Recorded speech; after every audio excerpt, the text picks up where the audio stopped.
ಇದು ಬಹಳ ಅವಶ್ಯಕತೆ ಇದ್ದಿದ್ದ ಸಾರ್ವಜನಿಕ ವಿಚಾರಣೆಯ ಒಂದು ವೇದಿಕೆ.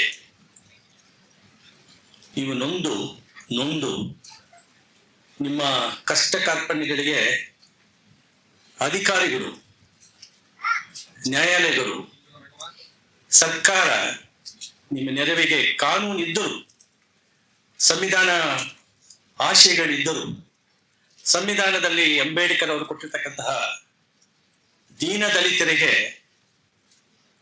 ಮಾನವೀಯ ಹಕ್ಕುಗಳನ್ನ ಕೊಟ್ಟು ಈ ಸ್ವತಂತ್ರ ಭಾರತ ದೇಶದಲ್ಲಿ ಜೀವಿಸಿ ಸಮಾನರಾಗಿ ಎಲ್ಲರೂ ಸಮಾನರು, ಅದು ಸಂವಿಧಾನದಲ್ಲಿದೆ. ನಿಜ ಜೀವನದಲ್ಲಿ ಸಮಾನತೆ ಶತಮಾನಗಳಿಂದ ನೊಂದವರಿಗೆ ಸಿಕ್ಕಲಿಲ್ಲ. ಇದು ಅನ್ಯಾಯದ ಪರಮಾವಧಿ. ನಮ್ಮ ನ್ಯಾಯಾಲಯ ಕೂಡ ಇದನ್ನು ನೋಡ್ತಾ ಇಲ್ವಲ್ಲ ಅಂತಕ್ಕಂಥ ಒಂದು ದುಃಖ, ಖೇದವಾದ ವಿಚಾರ. ನಾವೆಲ್ಲ ಸಾಮಾನ್ಯ ಜನರು, ರಾಜಕೀಯ ಮುತ್ಸದ್ದಿಗಳು, ಬುದ್ಧಿಜೀವಿಗಳು, ಸ್ವತಂತ್ರ ಹೋರಾಟಗಾರರು, ಕಷ್ಟಕರ್ಮಿಗಳು, ಸಾಹಿತಿಗಳು ಎಲ್ಲರಿಗೂ ಒಂದು ಗಾಢವಾದ ನಂಬಿಕೆ, ಒಂದು ನ್ಯಾಯಾಂಗದ ಮೇಲೆ ಅಚ್ಚಳವಾದ ನಂಬಿಕೆ ಇತ್ತು. ನಮಗೆ ನ್ಯಾಯ ಧರ್ಮದ ಅಡಿಯಲ್ಲಿ ಸಿಗುತ್ತೆ. ಬಕಪಕ್ಷಿಗಳಾಗಿ ಕಾದು ಶತಮಾನಗಳಿಂದ ಸ್ವತಂತ್ರ ಬಂದ ನಂತರ ಸಂವಿಧಾನದಲ್ಲಿ ಪೀಠಿಕೆಯಲ್ಲಿ ಹೇಳಿರ್ತಕ್ಕಂಥ ವಿಚಾರ, ಗಮನಾರ್ಹವಾಗಿರ್ತಕ್ಕಂಥ ವಿಚಾರ, ನ್ಯಾಯ ಸಾಮಾಜಿಕ, ಆರ್ಥಿಕ, ರಾಜಕೀಯ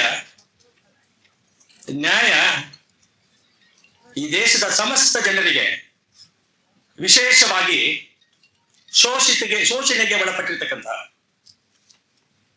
ತುಳಿತಕ್ಕೆ ಒಳಪಟ್ಟಿರ್ತಕ್ಕಂತಹ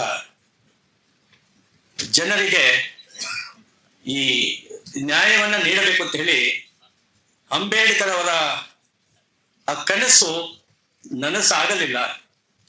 ಕಾರಣ ಶಾಸಕಾಂಗದಲ್ಲಿ, ಕಾರ್ಯಾಂಗದಲ್ಲಿ, ನ್ಯಾಯಾಂಗದಲ್ಲಿ ನಿಮ್ಮ ಬಗ್ಗೆ ಯೋಚನೆ ಮಾಡಕ್ಕೆ ಆಗದೇ ಇರ್ತಕ್ಕಂತಹ ವ್ಯಕ್ತಿಗಳು ಆ ಸ್ಥಾನದಲ್ಲಿ ಕೂತಿದ್ದಾರೆ.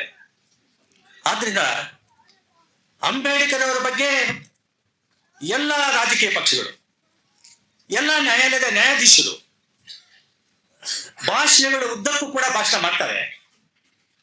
ಆದ್ರೆ ಅಂಬೇಡ್ಕರ್ ಅವರ ಚಿಂತನೆ, ತತ್ವ, ತಾತ್ಪರ್ಯ, ಸಮಾನತೆ, ದೀನದಲಿತರ ಬಗ್ಗೆ, ಹಿಂದುಳಿದ ಜನಾಂಗದ ಬಗ್ಗೆ, ಹೆಣ್ಣು ಮಕ್ಕಳ ಬಗ್ಗೆ ಸಾಮಾಜಿಕ ನ್ಯಾಯವನ್ನು ನೀಡಬೇಕು ಅಂತ ಒತ್ತಿ ಹೇಳಿರ್ತಕ್ಕಂಥ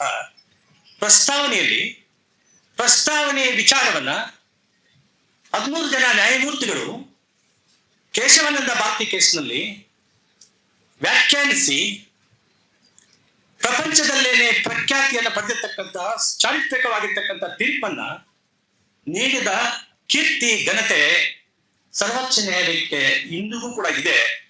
ಆದರೆ ನಮ್ಮ ಸರ್ವೋಚ್ಚ ನ್ಯಾಯಾಲಯದ ನ್ಯಾಯಮೂರ್ತಿಗಳು, ಉಚ್ಚ ನ್ಯಾಯಾಲಯದ ನ್ಯಾಯಮೂರ್ತಿಗಳು 73ನೇ ಇಸ್ವಿಯಲ್ಲಿ ಗಮನಾರ್ಹವಾಗಿರ್ತಕ್ಕಂಥ ಚಾರಿತ್ರಿಕವಾಗಿರ್ತಕ್ಕಂಥ ತೀರ್ಪನ್ನು ಬರೆದಿದ್ದಾರೆ ಅಂತ ಪ್ರಶ್ನೆ ಉದ್ಭವ ಆಗುತ್ತದೆ. ಸಮಾನತೆ, ಸಾಮಾಜಿಕ ನ್ಯಾಯ, ಆರ್ಥಿಕ ನ್ಯಾಯ ಸಂವಿಧಾನದ ಮೂಲಭೂತ ತತ್ವ ಅಂತ ಹೇಳಿದ್ದಾರೆ. ಮೂಲಭೂತ ತತ್ವಕ್ಕೆ ವಿರೋಧವಾಗಿ ಕಾಯ್ದೆಗಳನ್ನ, ಇಲ್ಲದೆ ಇರ್ತಕ್ಕಂಥ ವಿಷಯಗಳನ್ನ ವ್ಯಾಖ್ಯಾನಿಸಿ ತೀರ್ಪುಗಳನ್ನ ನೀಡಿ ಅನ್ಯಾಯಕ್ಕೆ ತುಳಿತರಾಗಿರ್ತಕ್ಕಂಥ ಜನರಿಗೆ ಅನ್ಯಾಯ ಮಾಡ್ತಕ್ಕಂಥ ನ್ಯಾಯಾಧೀಶರು ಯಾವ ನ್ಯಾಯಾಧೀಶರು ಅಂತ ಪ್ರಶ್ನೆ ಮಾಡ್ತಕ್ಕಂಥ ಸಂದರ್ಭ ಒದಗಿ ಬಂದಿದೆ.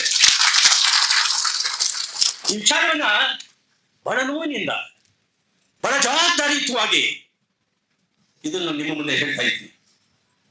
ಇದು ಎಚ್ಚರಿಕೆಯ ಗಂಟು ಅಂತ ಈ ಸಂದರ್ಭದಲ್ಲಿ ನ್ಯಾಯಾಧೀಶರಿಗೆ, ನ್ಯಾಯಮೂರ್ತಿಗಳಿಗೆ, ಒಬ್ಬ ಮಾಜಿ ವಿಶ್ರಾಂತ ನ್ಯಾಯಮೂರ್ತಿಯಾಗಿ ಜವಾಬ್ದಾರಿಯುತವಾಗಿ ಎಚ್ಚರಿಕೆಯ ಗಂಟನ್ನ ನ್ಯಾಯಾಂಗದ ನ್ಯಾಯಮೂರ್ತಿಗಳಿಗೆ ನೀಡ್ತಾ ಇದ್ದೀನಿ. ದೇಶಕ್ಕೆ ಸ್ವಾತಂತ್ರ್ಯ ಬಂದಿದೆ. ಯಾವ ಸ್ವಾತಂತ್ರ್ಯ? ಯಾರಿಗೆ ಸ್ವಾತಂತ್ರ್ಯ? ಆರ್ಥಿಕ ಸ್ವಾತಂತ್ರ್ಯ ಇರತಕ್ಕಂಥದ್ದು ಸ್ವಾತಂತ್ರ್ಯನ? ಆದ್ರೆ ಸ್ವಾತಂತ್ರ್ಯ ನಿಮಗೆ ಬೇಡವಾ? ಹರಿಜನರಿಗೆ ಬೇಡವಾ? ಗಿರಿಜನರಿಗೆ ಬೇಡವಾ? ಬಡ ಬುಡಕಟ್ಟು ಜನರಿಗೆ ಬೇಡವಾ? ರೈತನಿಗೆ ಬೇಡವಾ? ಕೃಷಿ ಕಾರ್ಮಿಕನಿಗೆ ಬೇಡವಾ? ಅವರೆಲ್ಲ ಈ ದೇಶದ ಪ್ರಜೆಗಳಲ್ಲವಾ? ಮನುಷ್ಯರಲ್ಲವಾ? ಅವರ ಕುಟುಂಬಗಳ ಮಕ್ಕಳು ವಿದ್ಯಾಭ್ಯಾಸ ಬೇಡವಾ? ಅವ್ರಿಗೆ ಆರೋಗ್ಯ ಬೇಡವಾ? ಅವರ ಅಧಿಕಾರ ಬೇಡವಾ? ಹಾಗಾದ್ರೆ ಏನ್ ಅರ್ಥ? ಏನು ನೀವು ವ್ಯಾಖ್ಯಾನಿಸ್ತಿದ್ದೀರಿ? ಏನು ಅರ್ಥೈಸ್ಕೊಂಡಿದ್ದೀರಿ ನೀವು ಸಂವಿಧಾನದ ಬಗ್ಗೆ, ನಿರ್ದೇಶಕ ತತ್ವಗಳ ಬಗ್ಗೆ? ನಿರ್ದೇಶಕ ತತ್ವ ಅನುಚ್ಛೇದ 46 ಏನು ಹೇಳ್ತದೆ? ಏನ್ ಹೇಳ್ತದೆ? ಗಮನ ಇಲ್ವಾ ನಿಮಗೆ? ನಿರ್ದೇಶಕ ತತ್ವಗಳನ್ನ ಬದಿಗೆ ಇಟ್ಟು ವ್ಯಾಖ್ಯಾನ ಮಾಡ್ತಕ್ಕಂಥದ್ದು ಜವಾಬ್ದಾರಿ, ಅಧಿಕಾರ ಯಾರು ನೀಡಿದ್ರು ನೀವು ನ್ಯಾಯಾಧೀಶರಿಗೆ ಅಂತ ಪ್ರಶ್ನೆ ಕೇಳ್ತಿದ್ದೀನಿ ನಾನು. ಉತ್ತರ ನೀಡ್ತಕ್ಕಂತಹ ಅವಶ್ಯಕತೆ ಇದೆ. ಅವರು 46ನೇ ಅನುಚ್ಛೇದ ಹೇಳ್ತಾರೆ, ಆರ್ಥಿಕ ನ್ಯಾಯವನ್ನ ಪಡೆಯತಕ್ಕಂಥದಕ್ಕೆ ಜವಾಬ್ದಾರಿತವಾಗಿ ಜನರಿಂದ ಚುನಾಯಿತರಾಗಿರ್ತಕ್ಕಂಥ ವಿಧಾನಸಭೆ ಸದಸ್ಯರು ಮತ್ತು ಸಂಸತ್ ಸದಸ್ಯರುಗಳು ಶಾಸನಗಳನ್ನ ಮಾಡಿ ಸಂವಿಧಾನವನ್ನ ಅನುಷ್ಠಾನಕ್ಕೆ ತರ್ತಾ ಸಂವಿಧಾನಬದ್ಧವಾದ ಕರ್ತವ್ಯವನ್ನು ನಿರ್ವಹಿಸಿ ಆಡಳಿತವನ್ನು ನೀಡಬೇಕಾಗಿರ್ತಕ್ಕಂತಹ ಜವಾಬ್ದಾರಿ ನಮ್ಮನ್ನು ಆಳ್ತಕ್ಕಂತಹ ರಾಜಕೀಯ ಪಕ್ಷಗಳಿಗೆ ಮಾತ್ರ ಸಾಧ್ಯ ಇಲ್ಲ, ಅವರದೇ ಅಲ್ಲ. ಈ ಜವಾಬ್ದಾರಿ ಕಾರ್ಯಾಂಗಕ್ಕಿದೆ. ಯಾಕೆ IAS IPS ಆಫೀಸರ್ ನಾವು ನೆನಪ ಮಾಡ್ಕೊಳ್ತಿದ್ದೀವಿ? ಸಮಾಜದ ಬಗ್ಗೆ ಕಳಕಳಿ, ಸಮಾಜದ ಆಗುಹೋಗುಗಳು, ಮಾನವಶಾಸ್ತ್ರ, ರಾಜಕೀಯ ಶಾಸ್ತ್ರ, ಸಾಮಾಜಿಕ ಶಾಸ್ತ್ರ ಅರಗಿಸಿ ಕರಗಿಸಿಕೊಂಡು ಜೀರ್ಣ ಮಾಡಿಕೊಂಡು ಜನರ ಸಮಸ್ಯೆಗಳಿಗೆ ಸ್ಪಂದಿಸ್ತಕ್ಕಂತಹ ಬುದ್ಧಿಜೀವಿಗಳು IAS IPS ಆಫೀಸರ್ ಅಂತ ನಾವು ಆಡಳಿತದಲ್ಲಿ ಅವ್ರು ಇಟ್ಕೊಂಡಿರೋದು. ಅದೇ ರೀತಿ ರಾಜಕೀಯ ಪ್ರತಿನಿಧಿಗಳ ಚುನಾಯಿಸುವುದು ಹೇಗೆ? ಇದು ಬೇರೆ ಮಾರ್ಕೆಟ್ ಆಗೋಗ್ಬಿಟ್ಟಿದೆ, ಸರಕಾಗೋಗ್ಬಿಟ್ಟಿದೆ. ನಿಮ್ಮ ಹಕ್ಕು ಹಣ ಕೊಟ್ರೆ, ಸಹಾಯ ಕೊಟ್ರೆ, ಒಡನೆ ಕೊಟ್ರೆ ನಿಮ್ಮ ಹಕ್ಕನ್ನು ಮಾಡ್ಕೊಳ್ತಿದ್ದೀರಿ. ನಿಮ್ಮನ್ನ ಪ್ರಶ್ನಿಸ್ತಕ್ಕಂಥ ಜನ ವಿಧಾನಸಭೆಯಲ್ಲಿ ಇದ್ದಾರಾ? ರಿಸರ್ವೇಶನ್ ಅಲ್ಲಿ ಹೋಗಿರ್ತಕ್ಕಂಥವ್ರ ನಿಮ್ಮ ಬಗ್ಗೆ ಕಾಳಜಿ ಇದೆಯಾ? ರೈತರ ಬಗ್ಗೆ ಕಾಳಜಿ ಇದೆಯಾ? ದೀನದಲಿತರ ಬಗ್ಗೆ ಬ್ರಿಟಿಷರ್ ಕಾಯ್ದೆ 78ರಲ್ಲಿ ಕಾಯ್ದೆಯನ್ನು ಮಾಡಿದ್ರು. 79 ಇಸ್ವಿಯಿಂದ ಜಾರಿಗೆ ಬಂದಿದೆ. ವಿಶ್ಲೇಷಣೆ ಮಾಡಿದ್ದಾರೆ. ಯಾಕೆ ಇದು ಸಂಪೂರ್ಣವಾಗಿ ಅನುಷ್ಠಾನಕ್ಕೆ ತರೋದಕ್ಕೆ ಸಾಧ್ಯ ಆಗಲಿಲ್ಲ? ಯಾಕೆ ಆಗಲಿಲ್ಲ? ಯಾರ ಕಾರಣೀಕರ್ತರು ಅಂತ ವಿಶ್ಲೇಷಣೆ ಮಾಡಿದ್ದೀರಿ. ಸರ್ಕಾರದವ್ರು ಬರ್ಬೇಕಾಗಿತ್ತು, ಇವತ್ತು ಬಂದಿಲ್ಲ. ನೀವು ಬಂದಿಲ್ಲ ಅಂತ ಹೇಳಿ ಜವಾಬ್ದಾರಿಯನ್ನ ನೀವು ನಿರ್ವಹಿಸದೆ ಇದ್ರೆ ಜನ ನಿಮ್ಮನ್ನು ಬಿಡಲ್ಲ ಅಂತಕ್ಕಂಥದ್ದು ಎಚ್ಚರಿಕೆಯನ್ನ ಈ ಪತ್ರಿಕೆ ಹೇಳ್ತಾ ಇದ್ದೀವಿ. ಅಂದ್ರೆ ಜನಪ್ರತಿನಿಧಿಗಳು ನಮ್ಮ ಸೇವಕರು, ನ್ಯಾಯಾಧೀಶರು ನಮ್ಮ ಸೇವಕರು, ಜನರ ಸೇವಕರು, ನೌಕರಿಶಾಹಿ ಅಧಿಕಾರಿಗಳು ನಮ್ಮ ಸೇವಕರು. ಯಾಕೆ ಸೇವಕರು ಅಂತೀವಿ? ಯಾಕೆ ಡೆಫಿನೇಷನ್ ಅಲ್ಲಿ ಪಬ್ಲಿಕ್ ಸರ್ವೆಂಟ್ ಅಂತ ಹೇಳ್ತೀವಿ? ಪಬ್ಲಿಕ್ ಸರ್ವೆಂಟ್ ಅಂತ ಹೇಳಿದ್ರೆ ಜನರಿಗಾಗಿ, ಜನರಿಗೋಸ್ಕರ ಇರ್ತಕ್ಕಂಥ ಜನ. ನೀವಿಲ್ಲದಿದ್ರೆ ಅವರಿಗೆ ಬೇಡ. ಅವರು ಕಾರ್ನಲ್ಲಿ, ಏರ್ ಕಂಡೀಷನ್ ನಲ್ಲಿ, ಬಂಗ್ಲಾದಲ್ಲಿ, ಏರೋಪ್ಲೇನ್ ನಲ್ಲಿ ಹೋಗೋದಕ್ಕೆ ನಿಮ್ಮ ಹಣದಿಂದ, ನಿಮ್ಮ ಟ್ಯಾಕ್ಸ್ ಮನಿಯಿಂದ, ಟ್ಯಾಕ್ಸ್ ಪ್ರತಿಯೊಬ್ಬನು ಕೊಡ್ತಿದ್ದೀರಿ. ಇವತ್ತು ಹೋಟೆಲ್ಗೆ ಹೋಗಿ ಒಂದು ಕಾಫಿ ಕುಡಿದ್ರೆ GST ಆಗ್ತಾನೆ, ಸೆಂಟ್ರಲ್ ಗವರ್ಮೆಂಟ್ಗೆ ಮತ್ತು ಸ್ಟೇಟ್ ಗವರ್ಮೆಂಟ್ಗೆ. ನೀವು ಟ್ಯಾಕ್ಸ್, ಇನ್ಕಮ್ ಟ್ಯಾಕ್ಸ್ಗೆ ಒಳಪಟ್ಟಿರುವುದಿಲ್ಲ ನೀವೆಲ್ಲ. ಆದ್ರೆ ಇಂಡೈರೆಕ್ಟ್ ಟ್ಯಾಕ್ಸ್ ಅಲ್ಲಿ ನೀವು ಹಣ ಕೊಟ್ಟಿದ್ದೀರಿ ಸರ್ಕಾರದ ಅಧಿಕಾರಿಗಳಿಗೆ, ರಾಜಕಾರಣಿಗಳಿಗೆ, ನ್ಯಾಯಾಧೀಶರಿಗೆ. ಇದನ್ನ ಅರ್ಥಕೋಬೇಕಾಗಿದೆ. ನಿಮ್ಮ ಕಷ್ಟ ಬೆವರಿನಿಂದ ಬಂದಿರತಕ್ಕಂಥ ಹಣದಿಂದ ನೀವೆಲ್ಲ ಮೆರಿತಾ ಇದ್ದೀರಿ. ಅವನ್ನ ಮರೆತು ಬಿಟ್ಟು ನ್ಯಾಯ ಧರ್ಮವಿಲ್ಲದೆ ನ್ಯಾಯ ತೀರ್ಪುಗಳನ್ನು ನೀಡ್ತಿದ್ದೀರಿ. ನೀವು ಇದನ್ನ ಸಹಿಸುವುದಿಲ್ಲ ಜನರು ಅಂತ ಹೇಳ್ತಕ್ಕಂಥ ಸಂದರ್ಭದಲ್ಲಿ ಈ ಕಾಯ್ದೆ ಮಾಡಿದ್ರಲ್ಲ, ಈ ಕಾಯ್ದೆಯನ್ನ ಅನುಷ್ಠಾನಕ್ಕೆ ಜವಾಬ್ದಾರಿ ಕೊಟ್ಟಿದ್ದು ಯಾರಿಗೆ? ಸಹಾಯಕ ಆಯುಕ್ತರು. ನೀವು ಹೋಗಿ ಅರ್ಜಿಯನ್ನು ಹಾಕ್ಬೇಕಾಗಿರ್ತಕ್ಕಂಥದ್ದು ಪ್ರಮೇಯ ಇಲ್ಲ.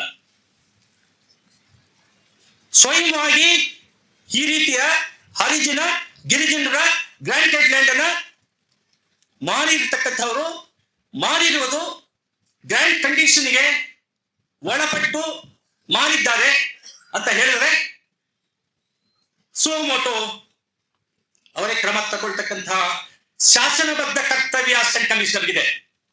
ಎಷ್ಟು ಕೇಸ್ಗಳನ್ನ ನೀವು ಸುಮೋಟೋ ತಗೊಂಡಿದ್ದೀರಿ? ಯಾಕೆ ತಗೊಳ್ಳಿಲ್ಲ?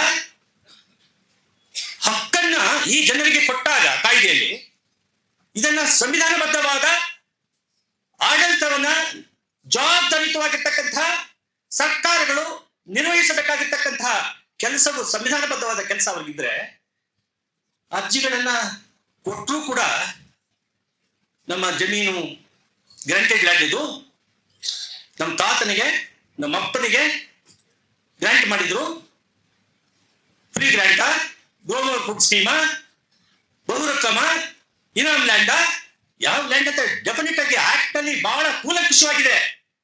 ಇಂಗ್ಲಿಷ್ ಓದಕ್ ಅರ್ಥ ಆಗಲ್ವಾ? ಅರ್ಥೈಸ್ಕೊಳಕ್ ಆಗಲ್ವಾ? ನಿಮ್ಗೆ ಅರ್ಥ ಆಗ್ಲಿಲ್ಲ ಅರ್ಥೈಸಿ ಅಂತ ಹೇಳಿ ವಕೀಲರನ್ನ ಕೇಳಕ್ ಆಗಲ್ವಾ? ವಕೀಲರನ್ನ ಅಂದ್ರೆ ಮೇಲಧಿಕಾರಿಗಳ ಹತ್ರ ತಿಳ್ಕೊಳಕ್ ಆಗಲ್ವಾ? ತಿಳ್ಕೊಂಡು ಕೆಲಸ ನಿರ್ವಹಿಸ್ತಕ್ಕಂಥ ಜವಾಬ್ದಾರಿ ನಿಮ್ಗಿಲ್ವಾ? ಕೆಲಸ ನಿರ್ವಹಿಸ್ತಕ್ಕಂಥ ಜವಾಬ್ದಾರಿ ನಿಮಗೆ ಕೊಟ್ಟಾಗ ನಿರ್ವಹಿಸದಿದ್ದಾಗ ಎಂತಹ ನೀವು ಅಧಿಕಾರಿ, ಎಂತಹ ಪಬ್ಲಿಕ್ ಸರ್ವೆಂಟ್ ನೀನು? ಡಿರೆಕ್ಷನ್ ಆಫ್ ಡ್ಯೂಟಿ ಅವರೆಲ್ಲ ಅದರ ಮೇಲೆ ಕ್ರಮ ತೆಗೆದುಕೊಂಡು ಮೇಲಿನ ಕಂದಾಯ ಸಚಿವರು ಮತ್ತು ಚೀಫ್ ಮಿನಿಸ್ಟರ್ ಕ್ರಮಕ್ಕೆ ಒಳಪಡಿಸಿ ಅವನ್ನೆಲ್ಲ ಆ ಕೆಲಸದಿಂದ ವಜಾ ಮಾಡಿಸಬೇಕಾಗಿರ್ತಕ್ಕಂಥ ಇದು ಅದು ಮಾಡಲಿಲ್ಲ.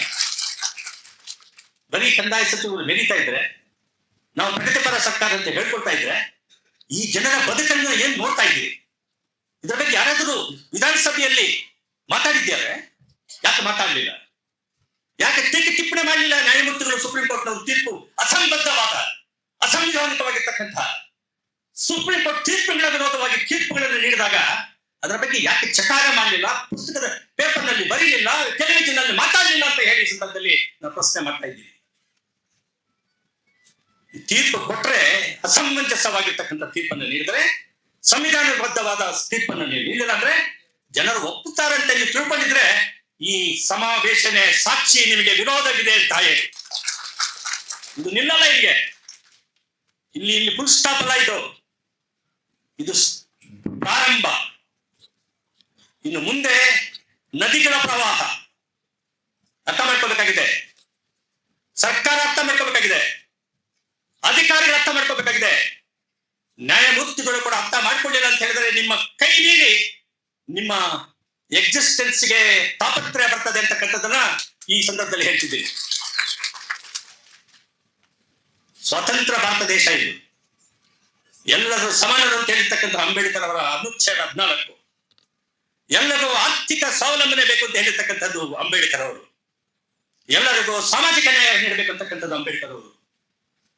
ಶೆಡ್ಯೂಲ್ ಕ್ಯಾಸ್ಟ್, ಶೆಡ್ಯೂಲ್ ಟ್ರೈಬ್ ಹಿಂದುಳಿದ ಜನರಿಗೆ ಅಧಿಕಾರದಲ್ಲಿ, ರಾಜಕೀಯದ ಅಧಿಕಾರದಲ್ಲಿ, ಆರ್ಥಿಕ ಸ್ವಾವಲಂಬನೆ, ಸರ್ಕಾರದ ಉದ್ಯೋಗದಲ್ಲಿ, ನ್ಯಾಯಾಲಯದಲ್ಲಿ ನ್ಯಾಯಾಧೀಶರನ್ನು ಕೂಡ ನೇಮಕ ಮಾಡ್ತಕ್ಕಂಥದ್ದು, ಈ ಜನರನ್ನ ಪ್ರಶ್ನಿಸ್ತಕ್ಕಂಥ ಆ ವಕೀಲರನ್ನ ನ್ಯಾಯಾಧೀಶರನ್ನಾಗಿ ಮಾಡ್ಬೇಕು ಅಂತಕ್ಕಂಥ ಗಾಢವಾದ ಜವಾಬ್ದಾರಿ ಸಂವಿಧಾನದಲ್ಲಿದೆ ಅಂತಕ್ಕಂಥ ವಿಚಾರನ ನಾವು ಅರ್ಥ ಮಾಡ್ಕೊಳ್ಬೇಕಾಗಿದೆ.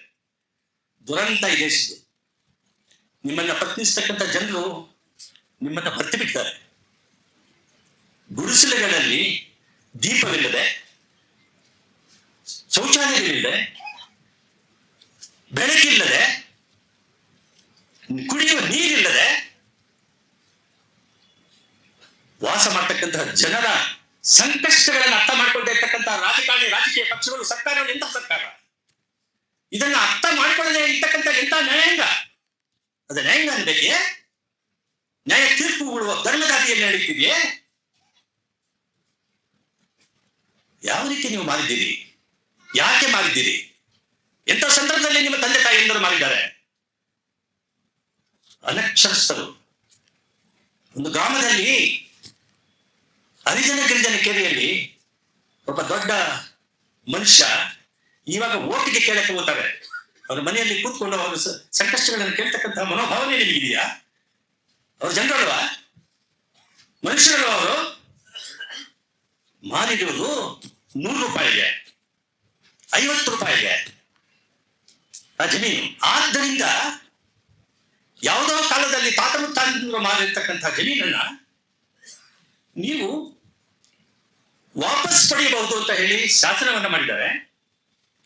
ಶಾಸನವನ್ನ ಮಾಡಿದಾಗ ಬಹಳ ಸ್ಪಷ್ಟವಾಗಿ ಎಲ್ಲಾ ಕಲಮಗಳು ಭೂಮಿ ಗ್ರಾಂಟ್ ಅಂತ ಏನು ಅಂತ ಹೇಳಿದ್ದಾರೆ. ಗ್ರಾಂಟೆಡ್ ಲ್ಯಾಂಡ್ ಅಂದ್ರೆ ಏನು ಹೇಳಿದ್ದಾರೆ. ಯಾವ್ಯಾವ ಲ್ಯಾಂಡ್ಸ್ ಗ್ರಾಂಟೆಡ್ ಲ್ಯಾಂಡ್ ಅಂತ ಅದರಲ್ಲಿ ಸಂಶಯನೇ ಇಲ್ಲ. ಎಕ್ಸೆಪ್ಟ್ KBOA ಇಲ್ಲಿ ತೋಟಿ ತಳಾರಿ ಲ್ಯಾಂಡ್ಸ್, ಶಾನ್ಬೋಗ್ ಲ್ಯಾಂಡ್ಸ್ ಅವು ಬಿಟ್ರೆ, ತೋಟಿ ತಳಾರಿ ಲ್ಯಾಂಡ್ಸ್ ಬಿಟ್ರೆ ಮಿಕ್ಕಿದ ಎಲ್ಲ ಕೂಡ ಗ್ರಾಂಟೆಡ್ ಲ್ಯಾಂಡ್ ಒಳಗಡೆ ಆ ಡೆಫಿನೇಷನ್ ಅಲ್ಲಿ ಇದೆ. ಏನು ನಿಮಗೆ ಕಷ್ಟ ಅರ್ಥ ಮಾಡ್ಕೊಳ್ಳೋಕೆ? ಯಾಕೆ ನೀವು ಈ ಇಶ್ಯೂ ಇದೆ? Promoter puts down is not a granted land. ಇನ್ನೊಂದು ಅಬಾಲಿಷನ್ ಕೊಟ್ಟಿರ್ತಕ್ಕಂಥದ್ದು ನೋ ಗ್ರಾಂಟೆಡ್ ಲ್ಯಾಂಡ್. ಯಾರು ಹೇಳಿದ್ ನಿಮಗೆ? ಯಾಕೆ ನೀವು ಅರ್ಥ ಮಾಡ್ಕೊಳ್ತಿಲ್ಲ ಗ್ರಾಂಟೆಡ್ ಲ್ಯಾಂಡ್ ಡೆಫಿನೇಷನ್?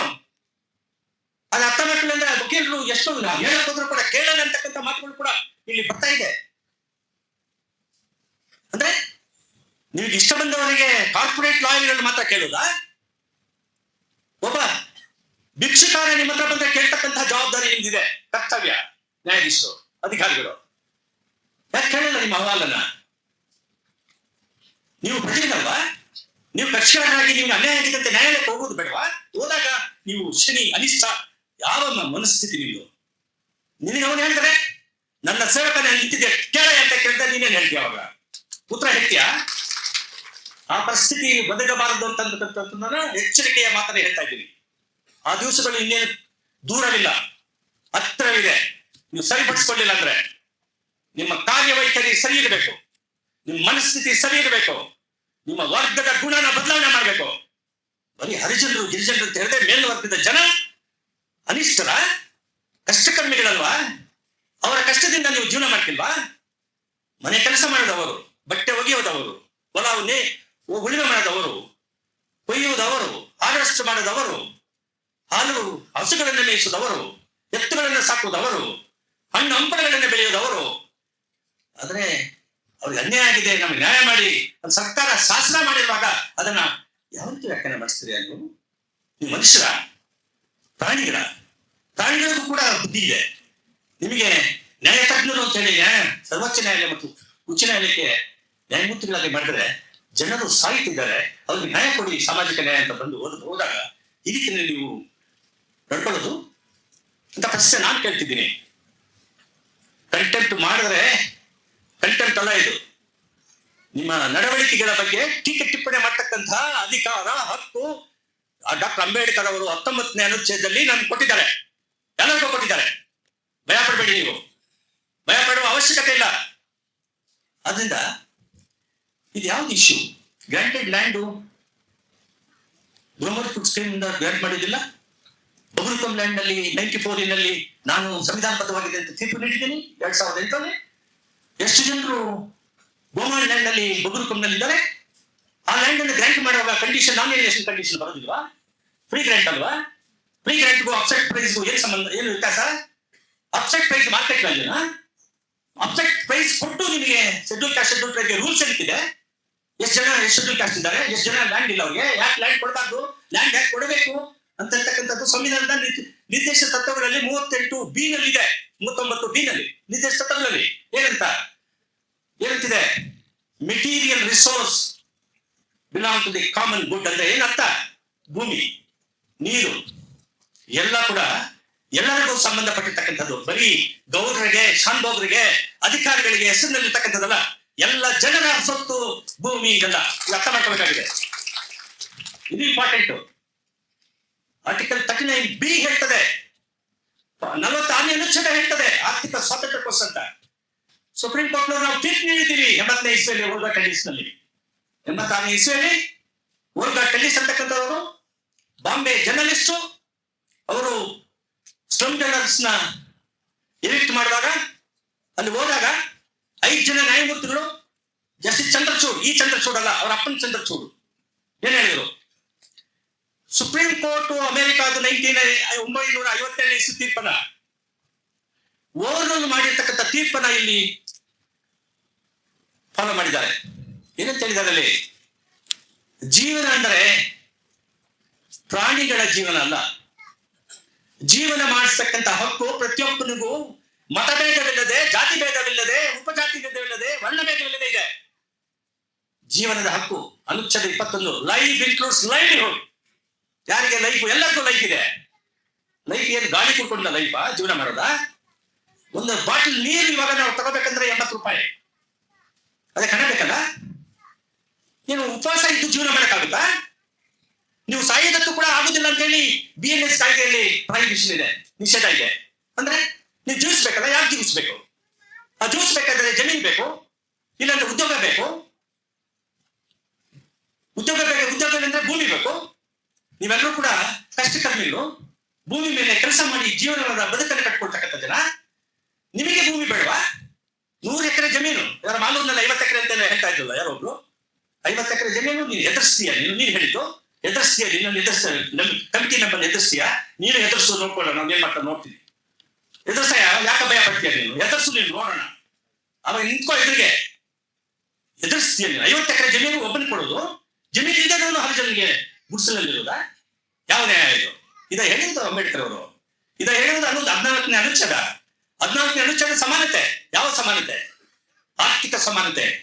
ಆರ್ಥಿಕ ಸಮಾನತೆ ಅಂದ್ರೆ ವಾಕ್ಸ್ವಾತಂತ್ರ್ಯ ಎಲ್ಲಿ ಬರ್ತದೆ? ತಿಳುವಳಿಕೆ ಎಲ್ಲಿ ಬರ್ತದೆ? ಎಲ್ಲಿ ವಿದ್ಯಾಭ್ಯಾಸ ಬರ್ತದೆ? ಎಲ್ಲಿ ಉದ್ಯೋಗ ಸಿಗ್ತದೆ? ಉದ್ಯೋಗ ಅಂತ ಹೇಳಿದ್ರೆ ಭೂಮಿಯಲ್ಲಿ ಕೆಲಸ ಮಾಡೋ ಕೃಷಿ ಕಾರ್ಮಿಕರು ಕೂಡ ಉದ್ಯೋಗನೇ. ಅವ್ರು ಅದೇ ರೀತಿ ಇರ್ಬೇಕೆ? ಅವ್ರ ಮಕ್ಕಳು IAS ಆಫೀಸರ್ಸು ಬರೀ ರಿಸರ್ವೇಶನ್ ಕ್ರೀಮಿ ಲೇಯರ್ಗೆ ಇರ್ತಕ್ಕಂಥ ಅವರೇ ಬೇಕಾ? ಬೇರೆ ಅರ್ಜನಿಕರಿದ್ದಲ್ಲಿ ಇರ್ತಕ್ಕಂಥ ಮಕ್ಕಳು IAS IPS ಆಗೋದು ಬೇಡವಾ? ವಕೀಲರಾಗೋದು ಬೇಡವಾ? ನ್ಯಾಯಾಧೀಶರಾಗೋದು ಬೇಡವಾ? ವೈದ್ಯರಾಗೋದು ಬೇಡವಾ? ವಿಜ್ಞಾನಿಗಳಾಗೋದು ಬೇಡವಾ? ಅಂದ್ರೆ 21ನೇ ಅನುಚ್ಛೇದದಲ್ಲಿ ಭೂಮಿ ಇದ್ರೆ ಮಾತ್ರ ಜೀವನ ಮಾಡಕ್ಕಾಗುತ್ತದೆ. Source of income. Source of income ಅಂದ್ರೆ ಭೂಮಿ ಕೃಷಿ ಮಾಡೋದರ ಮುಖಾಂತರ. ಈ ಸರ್ಕಾರದವ್ರು ಏನು ನೀರು ಕೊಡುದಿಲ್ಲ. ಗೌರ್ಮೆಂಟ್ ಎಂಪ್ಲಾಯೀಸ್ಗೆ ವೇಜ್ ಡಿವಿಷನ್ ಮಾಡಿದಾಗೆ DA ಒಂದೊಂದು ವರ್ಷಕ್ಕೆ ಚುನಾವಣೆ ಬಂದಾಗ ಹೇರಿಸ್ತಾರಲ್ಲ, ಅದಕ್ಕೆ ನೀವೇನ ಕೇಳ್ತೀರಾ? ನೀವು ಬೆಳೀತಕ್ಕಂಥ ಬೆಳೆಗೆ ಮಾರ್ಕೆಟೇ ಇಲ್ಲ. ನಿಮ್ಮ ಕಷ್ಟ ರಾತ್ರಿ ಹಗಲು ದುಡಿತೀರಿ, ಸ್ನಾನ ಇಲ್ಲ, ಸರಿಯಾದ ತಿಂಡಿ ಇಲ್ಲ, ಪೌಷ್ಟಿಕ ಆಹಾರ ಇಲ್ಲ. ನಿಮಗೆ ಭೂಮಿಯವರು ಮಾರಿರ್ತಕ್ಕಂಥ ವಾಪಸ್ ತಗೊಂಡು ನೀವು ಕೊಡ್ರಿ ಅಂತ ಹೇಳಿದ್ರೆ ಇದಕ್ಕೆ ಏನೇನು ವ್ಯಾಖ್ಯಾನ ಮಾಡ್ತಿದ್ದೀರಪ್ಪ ನೀವು? ಏನ್ ವ್ಯಾಖ್ಯಾನ ಮಾಡ್ತಿದ್ರಿ ನೀವು? ಯಾವ ಮನಸ್ಥಿತಿಯಿಂದ ವ್ಯಾಖ್ಯಾನ ಮಾಡ್ತಿದ್ರಿ ನೀವು? ನಿಮ್ಮ ಮನಸ್ಥಿತಿ ಈ ದಿನದಂತರ ಬಗ್ಗೆ ಮನಸ್ಥಿತಿ ಇರಬೇಕು. ವ್ಯಾಖ್ಯಾನ ಆ ನಿಟ್ಟಿನಲ್ಲಿ ಹೋಗ್ಬೇಕು. ಸಾಮಾಜಿಕ ನ್ಯಾಯ ಕೊಡ್ತಕ್ಕಂಥ ಆ ವರ್ಗದ ಜನರ ಪರ ನೀವು ಇರಬೇಕು. ಅದು ಅವರ ಪರ ಅಲ್ಲ, ನ್ಯಾಯದ ಪರ. ನ್ಯಾಯ ಸಿಗಬೇಕಾಗಿದೆ, ನ್ಯಾಯ ಕೊಡ್ಬೇಕಾಗಿದೆ. ಆದ್ರಿಂದ ಭೂಮಿ ಮಾರಿರ್ತಕ್ಕಂಥದ್ದು, ಆ ಮಾರಿರ್ತಕ್ಕಂಥದ್ದು ಅಸಿಂಧುತ್ವ ಆಗಿದೆ. ಯಾವಾಗ? ಯಾರ್ದು? Granted land. ಗ್ರಾಂಟೆಡ್ ಲ್ಯಾಂಡ್ ಇಷ್ಟು ವರ್ಷಗಳು ಮಾಡಬಾರ್ದು ಅಂತ ಹೇಳಿದಲ್ಲ ಕರಾರು. ಅದನ್ನು ಬಿಟ್ಟು ಅದರ ಒಳಗಡೆ ನೀವು ಮಾರಿದ್ರೆ ಅದು ಅಸಿಂಧುತ್ವ ಬೆಳ್ತದೆ. ನಲ್ಲಿಟಿ. ಅಸಿಂಧುತ್ವ ಅಂದ್ರೆ ಶೂನ್ಯ, ಅದು ಇಲ್ಲವೇ ಇಲ್ಲ. ಆ ಸೇಲು ಅಸಿಂಧುತ್ವ, ಅದು ಟ್ರಾನ್ಸ್ಫರ್ ಅಲ್ಲ. ಟ್ರಾನ್ಸ್ಫರ್ ಆಗಿರ್ತಕ್ಕಂಥದ್ದು ಅಸಿಂಧುತ್ವ ಪಡ್ತದೆ. ಅದನ್ನ ಅರ್ಜಿ ಮುಖಾಂತರ ಅಥವಾ ಸ್ವಯಂ ಪ್ರೇರಿತ ಪ್ರಕರಣವನ್ನು ಕೈ ತೆಗೆದುಕೊಂಡು ಮರು ರೆಸ್ಟಿಟ್ಯೂಷನ್ ಅನ್ನ, ಮರು ಜಮೀನನ್ನ ಅವರಿಗೆ ವಶಪಡಿಸಿಕೊಡ್ಬೇಕು. ಅವರಿಗೆ ಅವ್ರಿಲ್ಲ ಅಂದ್ರೆ ಸರ್ಕಾರಕ್ಕೆ ತಗೋಬೇಕು. ಸರ್ಕಾರ ತಗೊಂಡಾದ್ಮೇಲೆ ಗ್ರಾಂಟ್ಗೆ ಬೇರೆ ಲ್ಯಾಂಡ್ ಗ್ರಾಂಟ್ ರೂಲ್ಸ್ ಪ್ರಕಾರ ಗ್ರಾಂಟ್ ಮಾಡಬೇಕು ಅಂತ ಇದೆ. ಅಲ್ಲ, ನನಗೆ ಅರ್ಥ ಆಗ್ತಿಲ್ಲ. 2017ರಲ್ಲಿ ಈ ತೀರ್ಪು ಕೊಟ್ಟಿದ್ದಾರಲ್ಲ ಸುಪ್ರೀಂ ಕೋರ್ಟ್ನವರು, ಈ ತೀರ್ಪು ಇದಕ್ಕೆಲ್ಲ ಕಿಮ್ಮತ್ತಿದೆಯಾ?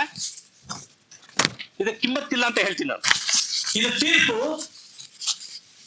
ಲಿಮಿಟೇಷನ್ ಅಂತಕ್ಕಂಥದ್ದನ್ನ ಅವಧಿ ಒಳಗಡೆ ಎಲ್ಲಿದೆ ಅವಧಿ?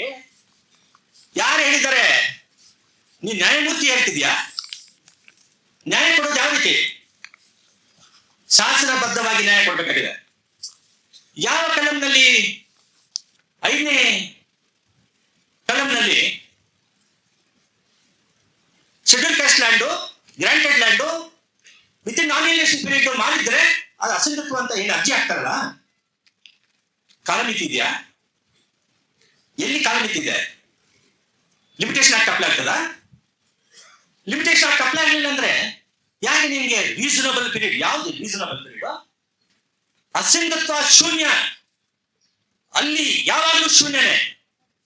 ನೀರು ಹಾಕುವವರೆಗೂ ಕೂಡ ನಿನಗೆ ನಷ್ಟ, ಭೂಮಿ ಪಡೆದವನಿಗೆ ಲಾಭ. ಅದೇ ನನ್ನ ಜಡ್ಜ್ಮೆಂಟ್ ಅಲ್ಲಿ ಹೇಳಿರೋದು. ಇವನು ಬೇಗ ಹೋಗಿದ್ದೆ ಆ ಮರು ಭೂಮಿಯನ್ನು ವಾಪಸ್ ಕೊಡ್ತಿದ್ದ, ಅವಾಗ ನಿನ್ಗೆ ಹೋಗ್ತಾ ಇತ್ತು.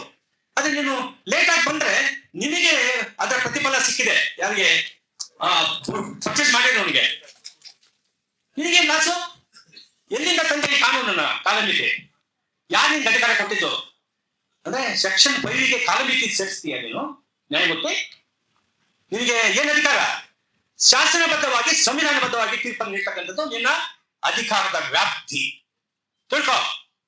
ತಿಳ್ಕೊಳ್ಳೋದ್ರಿಂದ ನಾವು ತಿಳಿಪಡಿಸ್ತೇವೆ. ಜೋರಾಗಿ ನೀ ತಿಳ್ಕೊಳ್ಳೋಕೆ ಇಷ್ಟಪಡಲಿಲ್ಲ ಅಂದ್ರೆ ತಿಳ್ಕೊಳ್ಳೋರ್ಗು ನಿನಗೆ ನಾವು ಹೋರಾಟ ಮಾಡ್ತೀವಿ ಉತ್ಸಾಹವಾಗಿದೆ. ಸರ್ಕಾರ ಕೂಡ ಇದೆ ಎಚ್ಚರಿಕೆ. ಸರ್ಕಾರಕ್ಕೆ ನಾವು ಜಮೇದಾರು ಮತ್ತು ಖಂಡರಾಜು ಮತ್ತೆ ನಾವೆಲ್ಲರೂ ಚರ್ಚೆ ಮಾಡಿದೀವಿ.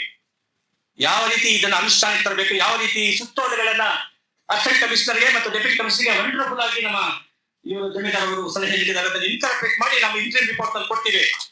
ನಾವು ಬಿಡೋದಿಲ್ಲ ಮುಖ್ಯಮಂತ್ರಿಗಳನ್ನ ಮತ್ತು ಕನ್ನಡ ಮಂತ್ರಿಗಳನ್ನ. ನಾವಿನ್ನು ಬದುಕಿದ್ದೀವಿ, ನಮ್ಮಂತ ಜನ ನಿಮಗೋಸ್ಕರ ಇದ್ದೀವಿ ಇನ್ನೊಂದು ಜೀವಂತವಾಗಿ. ಅರ್ಥ ಮಾಡ್ಕೊಳ್ಳಿ. ಅರ್ಥ ಮಾಡ್ಕೊಳ್ಬೇಕಾಗಿದೆ ಇವರು. ಅಂದ್ರೆ ಕಾಲಮಿತಿಯನ್ನು ನೀನು ತಗೊಂಡ್ಬರ್ತೀಯ. ಕಾಲಮಿತಿ ಎಲ್ಲಿ ಬಂತು ಅಂದ್ರೆ 2 ಜನ ನ್ಯಾಯಮೂರ್ತಿಗಳು ಇವರು, ಬೋಬ್ಡೆ, ನಾಗೇಶ್ ರಾವ್. ಯಾವ್ದು ಕಾಯ್ದೆ ಅದು? ಯಾವ ಕಾಯ್ದೆ ಮೇಲೆ ನೀನ್ ಮಾಡಿದ್ಯಪ್ಪ ಇಲ್ಲಿ? ಇದು ತೀರ್ಪು ಲಾನೇ ಅಲ್ಲ, ಇದು ಕಾಲಮಿತಿಗೆ ಬಿಸಾಕ್ಬೇಕು. ಯಾರಾದ್ರೂ ಹೇಳಿದ್ರೆ ಲಿಮಿಟೇಷನ್ ಡಿಸೈಡ್ ಮಾಡಿದ್ರೆ ಸುಪ್ರೀಂ ಕೋರ್ಟ್ನವರು ಅಂತ ಹೇಳಿದ್ರೆ ಇದು ಜಡ್ಜ್ಮೆಂಟ್ ಆಗಿದೆ. ಆನ್ ಫ್ಯಾಕ್ಟ್ಸ್ ಅದು ತೀರ್ಮಾನ ಮಾಡಿದ್ದಾರೆ. ಆ ತೀರ್ಮಾನ ಮಾಡುವಾಗ ಇಲ್ಲಿ ಅರ್ಲಿಯರ್ ಜಡ್ಜ್ಮೆಂಟ್ ಅನ್ನ ಅವರು Shajilal Yadav and others versus Harikishore Yadav 2017 ಅದೇ ತೀರ್ಪು, ಅದೇ ಜಡ್ಜ್ಗಳು ಬೋಬ್ಡೆ ಅವರು ಮತ್ತೆ ನಾಗೇಶ್ ರಾವ್ ಅವರು. ಆ ತೀರ್ಪಿನಲ್ಲಿ ಏನಿತ್ತು? ಆ act Uttar Pradesh act 1951 restoration act.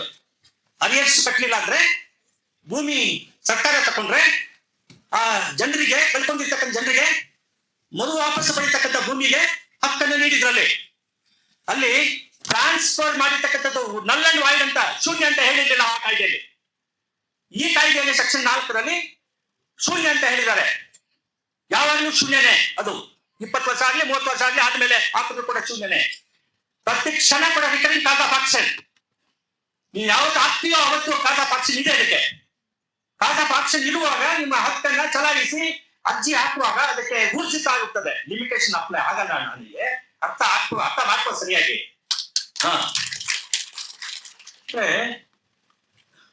ಈ ಆರ್ಗ್ಯುಮೆಂಟ್ ಅನ್ನ ಮಂಚೇಗೌಡ ಕೇಸ್ ನಲ್ಲಿ ಹೇಳಿದ್ದಾರೆ. ಏನಂತ ಹೇಳಿದ್ದಾರೆ? ಸೆಕ್ಷನ್ 8 ನಲ್ಲಿ ಹೇಳಿದ್ದಾರೆ, ಪ್ಯಾರಾಗ್ರಾಫ್ 8 ನಲ್ಲಿ ಓದ್ತಿ ನೋಡಿ. ಮಂಚೇಗೌಡ ತೀರ್ಪು 3 ಜನ ನ್ಯಾಯಮೂರ್ತಿಗಳು, ಈ ಶೆಡ್ಡೀಸ್ ಕೇಸು 2 ನ್ಯಾಯಾಧೀಶರು. 3 ಜನ ನ್ಯಾಯಾಧೀಶರ ತೀರ್ಪು ನಿಮ್ಮ ಮೇಲೆ ಬೈಂಡಿಂಗ್. ಅರ್ಥ ಮಾಡ್ಕೊಳ್ಳಿ. ನೀವು ಒಪ್ಪಲಿಲ್ಲ ಅಂತ ಹೇಳಿದ್ರೆ ಬೇರೆ ಚೀಫ್ ಜಸ್ಟಿಸ್ ಹೇಳಿ ಲಾರ್ಜರ್ ಬೆಂಚ್ ಕಳಿಸಿ ಅಂತ ಹೇಳ್ಬೇಕು. ನೀವು ತೀರ್ಪು ಮಾಡಕ್ ಆಗಲ್ಲ, ನಿನ್ ತೀರ್ಪೇ ಅಲ್ಲ ಅಂತ ಹೇಳ್ತಾ ಇದ್ದೀನಿ ನೋಡಿ. ಗ್ರೌಂಡ್ಸ್ ಮಂಚೇಗೌಡ ಕೇಸ್ ನಲ್ಲಿ ಲ್ಯಾಂಡ್ ಓನರ್ಸ್ ಪರ್ಚೇಸ್ ಮಾಡಿದ್ರಲ್ಲ, ಅವ್ರು ಏನ್ ಹೇಳಿದ್ದಾರೆ? The power conferred on the authority to recover position, that means ಸಹಾಯಕ commissioner, on the granted land on the basis of the provisions contained in the act, the PTCL Act, defeating the vested rights of the purchasers who have acquired such lands bona fide by consideration and have been in enjoyment and possession thereof for years is unconscionable, unjust and invalid. ಅಂದ್ರೆ ಈ ಭೂಮಿ ಇವರಿಂದ ಕೊಂಡ್ಕೊಂಡು ಸ್ವಾಧೀನದಲ್ಲಿ ಅನುಭವಿಸಿಕೊಂಡು ವರ್ಷಾನುಗಟ್ಟಲೆ ನಾವಿದ್ದೀವಿ, ನಮಗೆ ಪಟ್ಟಭದ್ರ ಹಕ್ಕು ಬಂದಿದೆ, ಇದನ್ನ ಆಕ್ಟ್ ಅಸಿಂಧುತ್ವ ಇದೆ, ಈ ಆಕ್ಟ್ ನ ಹೊರಹಾಕ್ಬಿಡಿ ಸೆಕ್ಷನ್ 4 and 5 ಅಂತ ಕೇಳಿದ್ರು. ಈ ಆರ್ಗ್ಯುಮೆಂಟ್ ಅನ್ನು supreme court Manchegowda case reject ಮಾಡಿಬಿಟ್ಟಿದೆ, ತಿರಸ್ಕರಿಸಿದ್ದಾರೆ. ಏನ್ ಅರ್ಥ ಅದು? ಏನ್ ಅರ್ಥ?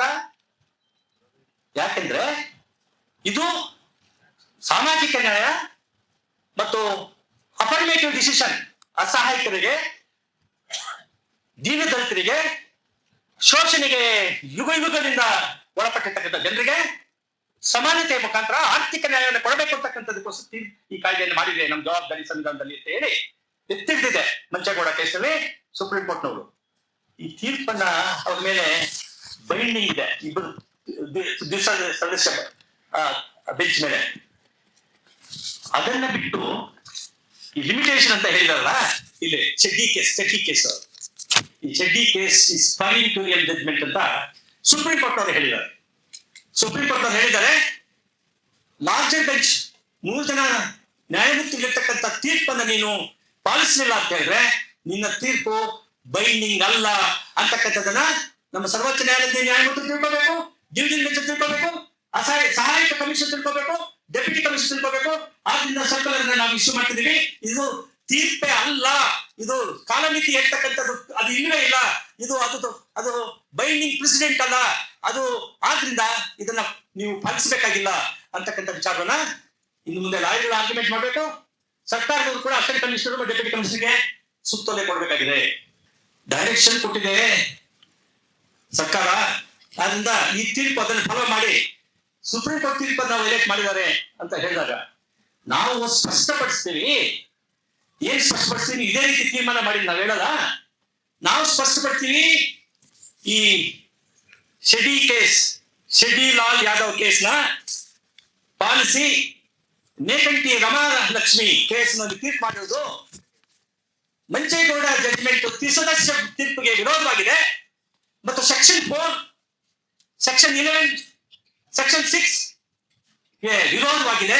ಆದ್ರಿಂದ ಇದು ಪರ್ವಿಟೋರಿಯಲ್ ತೀರ್ಪು ಅಂತ ಸುಪ್ರೀಂ ಕೋರ್ಟ್ ನವರು ಕಾನ್ಸ್ಟಿಟ್ಯೂಷನ್ ಬೆಂಚು ತ್ರಿಸದಸ್ಯ ತೀರ್ಪುಗಳು ಕೊಟ್ಟಿದ್ದರಿಂದ ಈ ತೀರ್ಪು ನೀವು ಪಾಲಿಸಬೇಕಾಗಿಲ್ಲ ಅಂತಕ್ಕಂಥ ವಿಚಾರವನ್ನ ನಾವು ಸರ್ಕಾರಕ್ಕೆ ಕೊಡಬೇಕಾಗಿದೆ.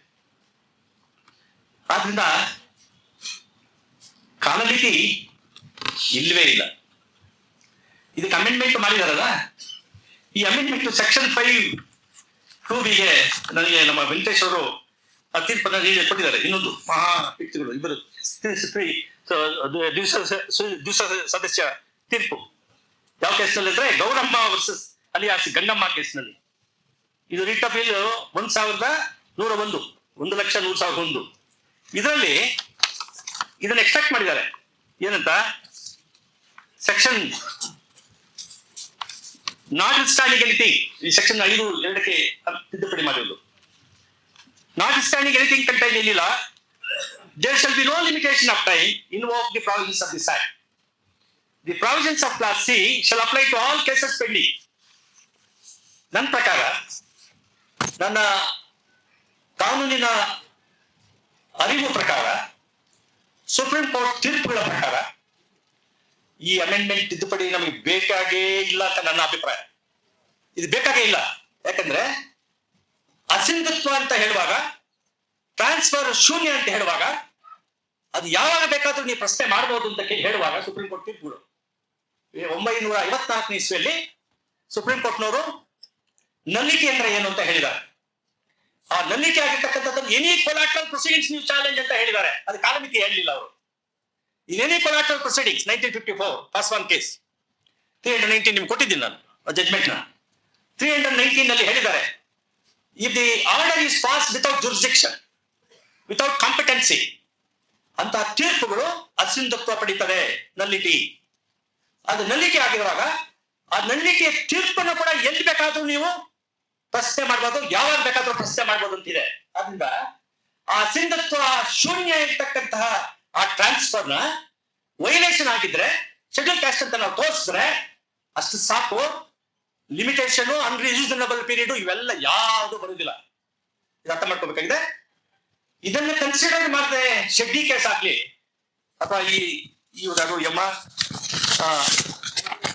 ಗೌರವ ಕೇಸ್ ಬರ್ತೀರ, ಆಮೇಲೆ ಈ ನೆಕಂಟಿ ರಾಮಲಕ್ಷ್ಮಿ ಕೇಸ್ ಕೂಡ ಇದು ಅನ್ವಯ ಆಗುವುದಿಲ್ಲ.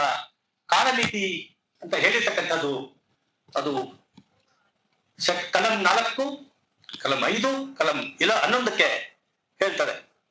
11ನೇ ಕಲಂನಲ್ಲಿ ಪಿಟಿಷನ್ ಕಾಯ್ದೆಯಲ್ಲಿ ಏನ್ ಹೇಳ್ತಂದ್ರೆ, not standing containing any law but timely in force ಅಂತ ಹೇಳ್ತಾರೆ.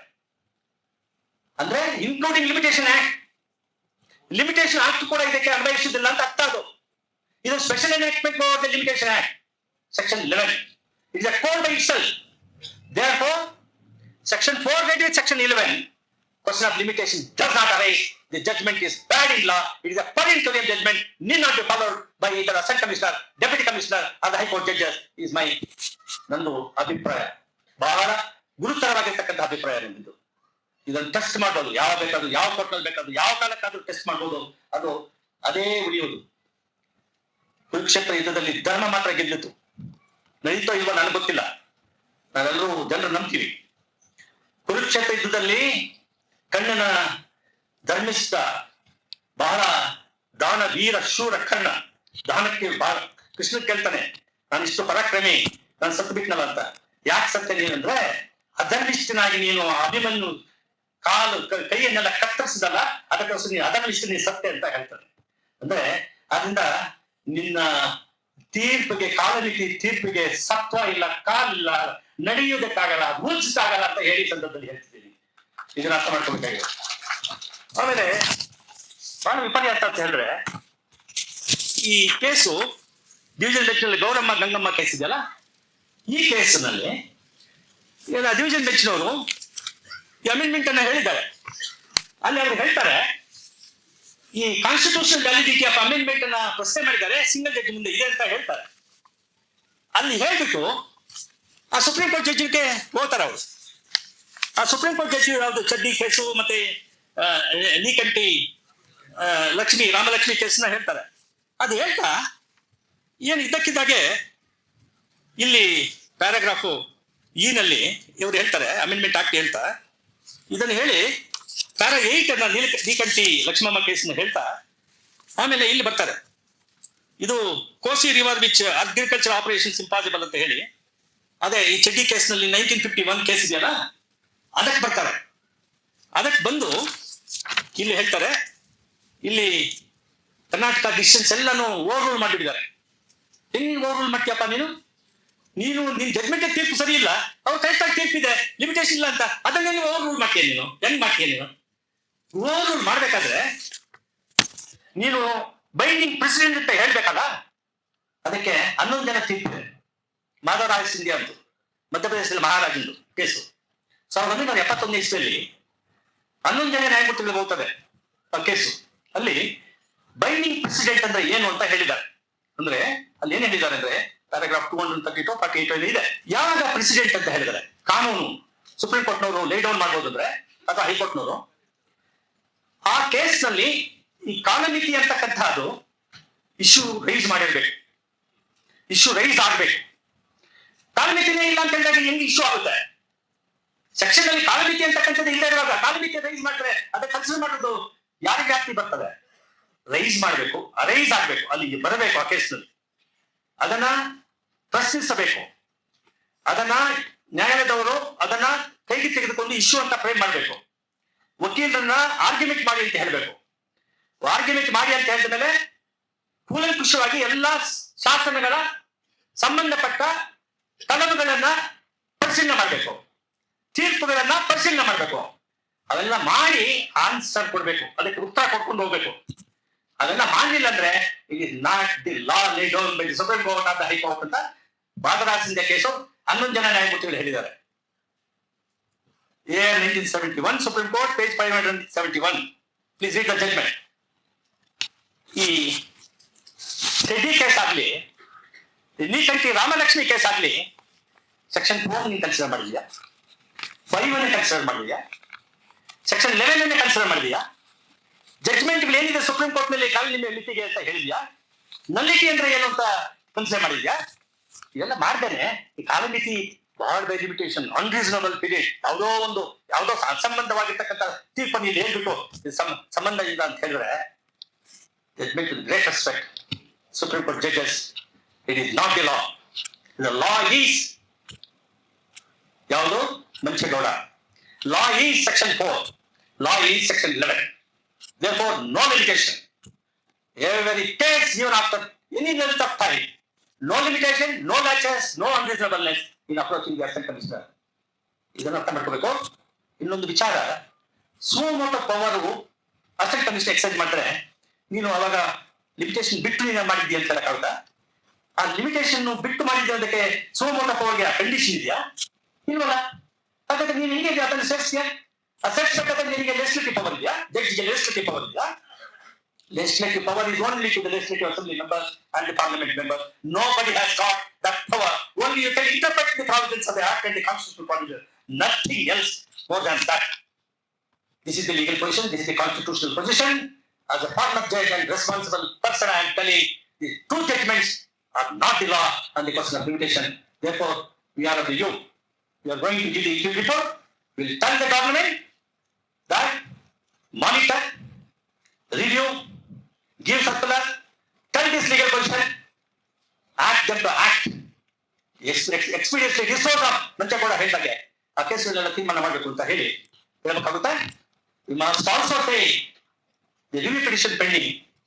All these comprehensive ಆಗಿ senior lawyer Kapil Sibal engage ಮಾಡಿದ್ದಾರೆ ಅಂತ ಹೇಳಿದ್ರೆ ಯಾರನ್ನ ಎಂಗೇಜ್ ಮಾಡಿ ಬ್ಯಾಟರಿ ಆಫ್ ಲಾಯರ್ಸ್ ಎಂಗೇಜ್ ಮಾಡಬೇಕಾಗುತ್ತೆ.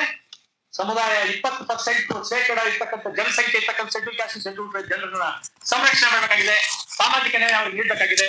ಅವರಿಗೆ ಅನ್ಯಾಯ ಆಗಿದೆ, ಅನ್ಯಾಯ ಅದನ್ನ ಸರಿಪಡಿಸಬೇಕಾಗಿದೆ ಅಂತ ಹೇಳಿ ನಮ್ಮ ಇಂಟರ್ವ್ಯೂ ರಿಪೋರ್ಟ್ ನಲ್ಲಿ ನಾವು ಕೊಡ್ತೀವಿ ಅಂತ ಹೇಳಿ ನಿಮ್ಮೆಲ್ಲರ ಸಮ್ಮತಿ ಇದೆ ಅಂತ ನಾನು ಇದೆ ಅಂತ ಹೇಳ್ತಾ ಇದ್ದೀನಿ.